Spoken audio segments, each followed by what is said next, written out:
Squid Game has been an absolute breakout success, and that's bad news for Disney. The show is doing so well, in fact, that even the head of Netflix seems surprised by it. There's a show on Netflix right now that is the #1 in the world. Squid Game will definitely be our biggest non-English language show in the world for sure. It's only been out for 9 days, and it's a very good chance it's going to be our biggest show ever. But there's actually a few really great reasons why Netflix's strategy here paid off so huge. They are basically doing the exact opposite of Disney when it comes to creating new shows, and people are starting to pay attention. Even Jeff Bezos had to pay his respects on Twitter to how brilliant this strategy was, calling it impressive and inspiring. Naturally, people were skeptical that he would give Netflix such a big compliment, since he did create Amazon Video after all. But Bezos responded to those comments directly, saying that no, it was just simple admiration. So why is Jeff Bezos so excited about Squid Game, even though he hasn't even seen the show yet? Well, Bezos is a businessman first and foremost, and he understands that Squid Game is going to change everything for the world of online streaming.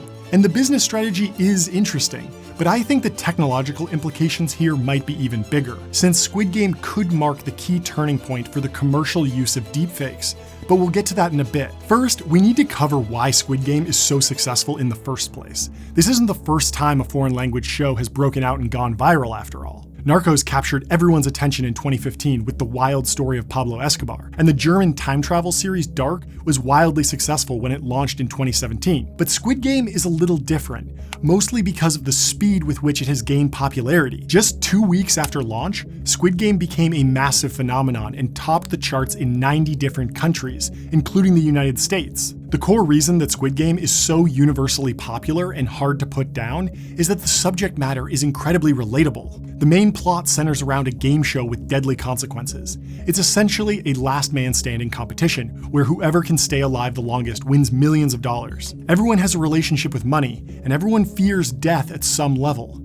These themes cut across cultures and allow anyone with a pulse to clearly understand the stakes and get drawn into the story. But there's another reason why I think Squid Game has been so successful: the subplot. See, while the main plot centers around a group of characters fighting for their lives and millions of dollars, the show introduces a detective character who is trying to uncover what's really going on. Mysteries also make for incredibly engaging stories, so Squid Game is basically putting one great story within another great story. If you went and deleted all the scenes where the contestants were playing the actual games and just watched the detective work the case, I think you'd still be very entertained. By combining these two addictive genres, the creators of the show are basically guaranteeing that you won't be able to put it down. And this strategy works especially well because Netflix releases all of the episodes at once. Binge watching is a critical part of the Netflix content strategy, first and foremost because it's just what viewers want.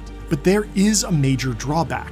By pumping out content all at once, it's much harder for Netflix to drive attention through positive reviews from critics. In fact, Netflix didn't even mail out screeners of Squid Game to the press before the show went live, which is very abnormal. This could be because no one, not even Netflix, could have predicted exactly how successful Squid Game was going to be. But it's also part of their forward-looking strategy. Reviews from established critics are increasingly irrelevant. Just look at the consistent disparity between Dave Chappelle's critic scores and audience scores on Rotten Tomatoes. And Netflix has the power to design around bad critic scores. The Netflix app could easily integrate with Rotten Tomatoes or Metacritic to show users an aggregated rating before recommending a movie or show. But they don't. This is because Netflix's recommendations are driven by an algorithm and only care about finding a show that you, the current viewer, will like. Clearly, lots of people disagree with critics and love shows that get bad reviews, and Netflix is happy to serve that content to the people who will enjoy it. When Netflix releases 9 hours of content in one go, reviewers often can't even watch it all to write a review before the show has gone viral, and that's a big advantage of the bingeable release strategy. The flip side to all of this is the Disney strategy. 2 years ago, they launched Disney Plus, and the streaming service was an overwhelming success. The service broke 100 million users ahead of schedule, and now Disney is doubling down and aiming to release one new piece of content every week. There's a problem though. Even though Disney's content is, on average, extremely high quality, they don't have very much of it. This chart shows the ratio of good shows to bad shows for every major streaming service, and Disney ranks incredibly well, especially for movies. But when you look at the total size of the Disney Plus content library, it's the smallest of any service. This makes sense though. Disney spends billions of dollars developing major franchises like Marvel, Star Wars, and the Disney princesses. They simply aren't in the business of taking lots of risks on smaller projects. They would much rather spend billions acquiring a company like Marvel that everyone already knows about. This leads them to miss out on wildcards like Squid Game, though. The most impressive thing about the Squid Game virality is that it was based on no existing intellectual property. It wasn't adapted from a book or a video game, and it still succeeded with no built-in fan base. Now, you could say that it builds upon established works in the broader battle royale genre, especially movies like As the Gods Will, but there's nothing stopping Disney, Amazon Prime, or Apple from developing a similar title. They haven't, though. And the reason comes back to the core Netflix strategy. Netflix focuses relentlessly on user engagement. The team there understands that every night, they are competing with every other app to deliver something interesting to watch. That means having lots of content. Instead of putting massive resources into a single franchise, which people could get tired of, Netflix focuses on taking risks on lots of new projects.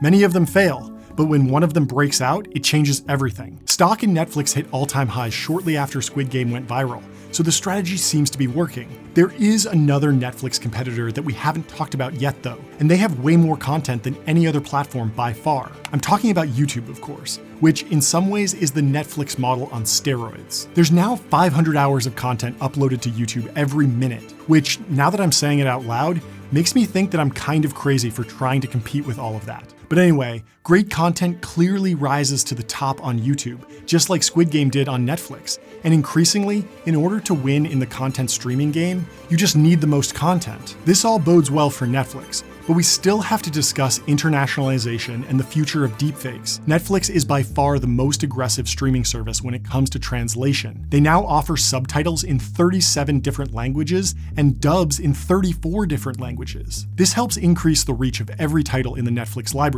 And no, I'm not about to transition into a VPN ad. Translation and dubbing are one thing, but they don't always work out as planned. I've seen tons of videos floating around about how bad the English dubs were for Squid Game, and yeah, they're pretty bad. But technology is about to change all of that. Deepfakes are already pretty impressive on their own, but they don't have a ton of practical uses. Sure, you can make a funny video, but they aren't widely used in Hollywood, at least not yet. Part of the problem with deepfakes is that in order to get a really realistic result, you need an actor to stand in and give a convincing performance. They'll definitely help movie studios bring back actors to reprise famous roles long after they're gone, but that's a bit of a niche use case. Deepfakes will also probably help with future projects that are like The Irishman, where older actors are digitally de-aged to play their younger selves within a story. But I still think that won't be as impactful as what deepfakes could do for internationalization. 2 years ago, a team of machine learning researchers released a paper called Text-Based Editing of Talking Head Video. In it, they describe a method for automatically generating mouth movements to match words that were never spoken by the actor. Take a look at this sample. I love the smell of napalm in the morning. I love the smell of French toast in the morning. They also use this method to create video of that guy speaking German. Here, we enable our non-German speaking subject to speak German. Ich spreche Deutsch. Even though this is just a demo, and it's 2 years old now, the results are pretty remarkable. I really don't think it'll be long until this technology is rolled out at companies like Netflix across the entire content catalog. There are still a few major hurdles, like dealing with odd lighting scenarios and shots with heavy visual effects, but it definitely seems within reach. Obviously, you still need a great voice actor to bring the performance to life, but AI is getting better at generating realistic voices as well. So it's entirely possible that in a few years, translation, dubbing, and mouth remapping will be fully automated. Deepfakes are endlessly fascinating to me, so if you're working on anything related to this, I'd love to get in touch with you to talk more about it. In the meantime, please check out this recommended video. The YouTube algorithm thinks that you'll really like it.